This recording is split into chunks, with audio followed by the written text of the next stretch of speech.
Okay, so Friedrich Nietzsche. The name alone, right? It just conjures up these images of nihilism, madness, super dark, difficult philosophy. But what if we've been looking at him all wrong? I mean, what if he wasn't this monster, but was actually more like a cultural doctor? Someone who saw this deep sickness at the very heart of the modern world and was trying to write a radical prescription for it. Let's dive in. Let's open up his case files and really look at that diagnosis. And this is probably his most famous, most shocking, and definitely his most misunderstood line. When you first hear it, it sounds like a celebration, doesn't it? A triumphant cry of atheism, like, yes, we did it. Humanity is finally free from its religious chains. But what if that's not it at all? What if it's actually a dire warning? See, for Nietzsche, this wasn't good news, not even close. It was a catastrophe. He saw the death of God, the collapse of religious belief, not as the end of the story, but as the beginning of a massive crisis of meaning, something the West had just never seen before. So, to really get what Nietzsche is trying to prescribe, we first have to understand his diagnosis. And let me tell you, it was a shocker. He basically looked at Western culture and said, "You are profoundly sick."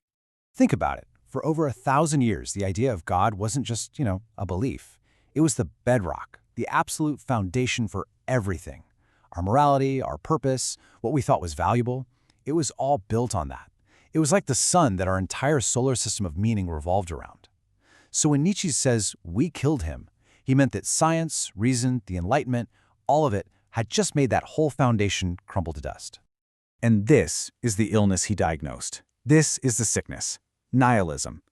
It's that horrifying sinking feeling when you realize that with God gone, all of our values, good and evil, right and wrong, they don't have any solid ground to stand on anymore. It's the absolute despair that hits you when you figure out your entire world was built on something you just don't believe in anymore. And this is so crucial. Nietzsche wasn't for nihilism. He wasn't cheering it on. He was sounding the alarm, predicting it was coming, this huge crisis. Okay, so how did we get here? How did we get so sick? Nietzsche wasn't the kind of guy to just look at the symptoms. Nope. He wanted to go all the way back to trace this illness to its absolute roots. He essentially became a kind of historical detective. He used what he called a genealogical method to dig into the origins of our deepest moral beliefs. He was asking this really radical question: where did our ideas of good and evil even come from? Who got to decide that in the first place? And maybe more importantly, why did they decide it? And his investigation led him to this startling conclusion. He said there are basically two fundamental types of morality. First, you've got master morality. This is the OG value system, right? It came from the ancient aristocrats, the powerful, the noble. For them, good was just them. Strong, proud, powerful. And bad? That was just everything they weren't. Weak, common, you get the picture. It was a morality that just affirmed who they were. But then came slave morality. This grew out of the oppressed, the weak. Since they couldn't fight back physically, they developed this incredible psychological revenge. He called it ressentiment. It's this deep, simmering bitterness that actually gets creative and pulls off this brilliant flip of all the values. So what they did was ingenious in a way. They declared that their own weakness was actually a virtue. So being meek, being humble, feeling pity, that became good. And what about the master's strength, their pride, their power? Well, that all got relabeled as evil. And according to Nietzsche, it was through Judaism and then Christianity that this slave morality totally took over. It created a value system that was fundamentally life-denying. It said no to earthly power, no to our instincts, and that right there is what he believes set the stage for the whole crisis of nihilism. All right, so we've got the diagnosis and we know where the sickness came from. So what's the prescription? What's Nietzsche's big solution? Well, it's pretty straightforward. If the old values are making us sick, we have to create new ones, healthy ones. And at the absolute core of this prescription is something he called the will to power. Now, this one gets misunderstood a lot. This is not about being a petty tyrant or dominating other people. No. For Nietzsche, the will to power is this fundamental drive inside everything that exists. It's in the plant reaching for sunlight. It's in the artist mastering their craft. It's that deep, innate drive to grow, to get stronger, to overcome obstacles. And this, he argued, is the essential, life-affirming force we need to get back in touch with. Because, think about it, with the old values gone, with God dead, what's our purpose? Humanity needs a new goal to strive for, and Nietzsche called this goal the Übermensch. And this Übermensch, often translated as overman or superman, isn't some final destination you arrive at. It's a constant process of overcoming yourself. Nietzsche has this famous line, "Man is a rope tied between beast and overman, a rope over an abyss." What he means is that we, as we are now, aren't the end goal. We're a bridge to something greater. And to cross that bridge, you have to overcome the comfortable herd morality that everyone else follows. You have to be brave enough to create your own values, to forge a new purpose that becomes, as he put it, the meaning of the earth. Okay, so that sounds great, but how do you know if you're actually on the right path? How can you test yourself to see if the values you're creating are truly life-affirming? Well, Nietzsche came up with the ultimate psychological test, a really intense thought experiment. It's the idea of the eternal return. Just imagine this for a second.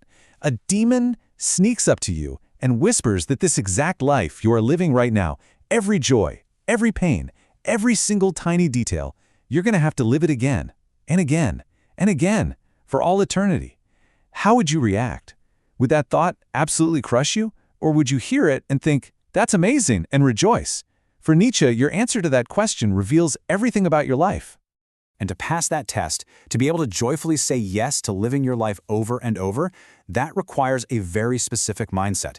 He called it amor fati, which is Latin for love of fate. It doesn't just mean you bear what's necessary or put up with it. It means you actually love it. You love everything that has ever happened to you, the good, the bad, all of it. It is the ultimate yes to your own existence. And it's the most powerful medicine against that nihilistic despair that wants to tell you that life is meaningless. But we have to talk about something else. Nietzsche's prescription. It comes with this really tragic and absolutely necessary warning label. You just can't talk about his ideas, the will to power, the Übermensch, without addressing the huge, dark shadow that was cast over his work, its horrifying connection and distortion by the Nazis. And let's be crystal clear about this. Nietzsche himself would have been absolutely horrified. He thought anti-Semitism was, and I quote, despicable. He constantly mocked German nationalism. In fact, he famously broke off his friendship with the composer Richard Wagner partly because Wagner was getting way too into all that anti-Semitic and nationalist stuff. So, how on earth did this happen? Well, the timeline of it is just a tragedy. In 1889, Nietzsche has a complete mental collapse. He can't write anymore, can't defend his own work. And who steps in? His sister, Elizabeth. She was a fervent German nationalist and an anti-Semite, and she gets control of all his unpublished notes. She then edits them, rearranges them, and probably even forges parts of them to create this book she calls The Will to Power, which she publishes after he dies. And that distorted version is what the Nazis grabbed onto. They twisted his concepts like the Übermensch and turned it into a justification for their disgusting racial ideology. It took decades and the hard work of scholars like Walter Kaufmann to start cleaning up that mess and show the world who Nietzsche really was. So at the end of the day, Nietzsche's challenge is just as powerful now as it was over 100 years ago. He saw a world that was losing its anchor, a world adrift in a sea of meaninglessness after the death of God. His prescription was radical. Become the creators of your own values. Say a powerful, resounding yes to life. Love your fate. And so the question he leaves for us isn't just some abstract philosophical puzzle. It's deeply, deeply personal. In a world where meaning isn't handed to you, what new values will you have the courage to create?